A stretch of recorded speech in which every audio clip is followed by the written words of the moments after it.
Voilà, donc quelques informations sur les possibilités d'amener des grues. Donc nous avons la grue, je sais pas si on peut dire classique, mais celle qu'on vient d'ajouter ici dans le catalogue prévu à cet effet et qui nous permet d'ajouter deux grues génériques et de modifier les paramètres des informations principales comme le rayon de la flèche, comme la contre-flèche et une hauteur supérieure.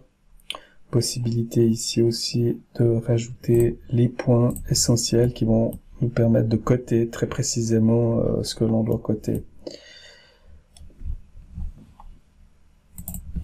Voilà, une deuxième possibilité, c'est d'avoir recours à des catalogues sur Internet. Donc vous avez ici le Google SketchUp Warehouse, il va vous falloir un compte et vous pouvez dans le moteur de recherche ici chercher par exemple une grue via son pédigré ou taper grue ou taper utilisez tous les mots de recherche que vous connaissez. Le format est au format SKP, c'est-à-dire le format de SketchUp, et il est important avant d'aller dans le Lexocad du projet d'aller le chercher dans un fichier vide, et là nous l'importons Google SketchUp. Alors dans la zone de téléchargement,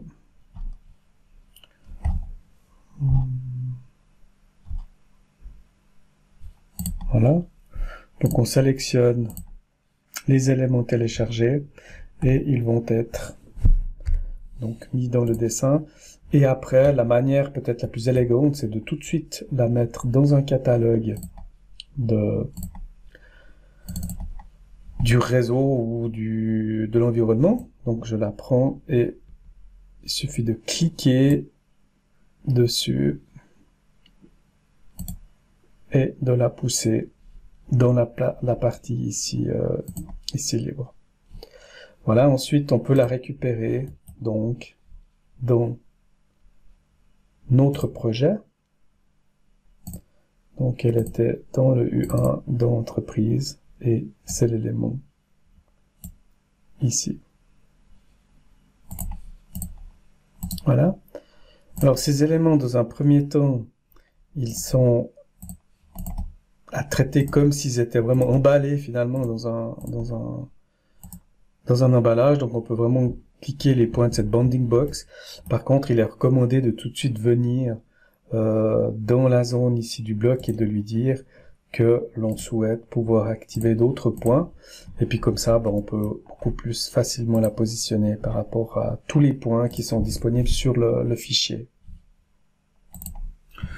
Un autre élément, c'est le système qu'on va appeler Lego, donc le configurateur. On pose une première fois un élément loadé ou générique très vaste, et puis après, dans ce configurateur, là j'ai qu'une grue, et bien nous pouvons donc ajouter des éléments. Donc là il y a deux éléments de pied qui ont été faits. Si j'en prends un, on va masquer pour bien voir les choses. Voilà, donc là j'ai à choix par exemple plusieurs bases ici possibles avec un point de référence pour la suite. Dans la partie du milieu, je peux choisir d'avoir un seul élément ou d'en avoir 3 ou 4.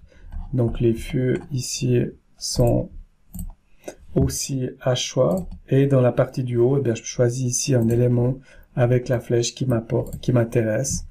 Et j'ai la cotation qui peut aussi être demandée. Donc je code vraiment les éléments un par un, puis après je les assemble dans ce configurateur ici.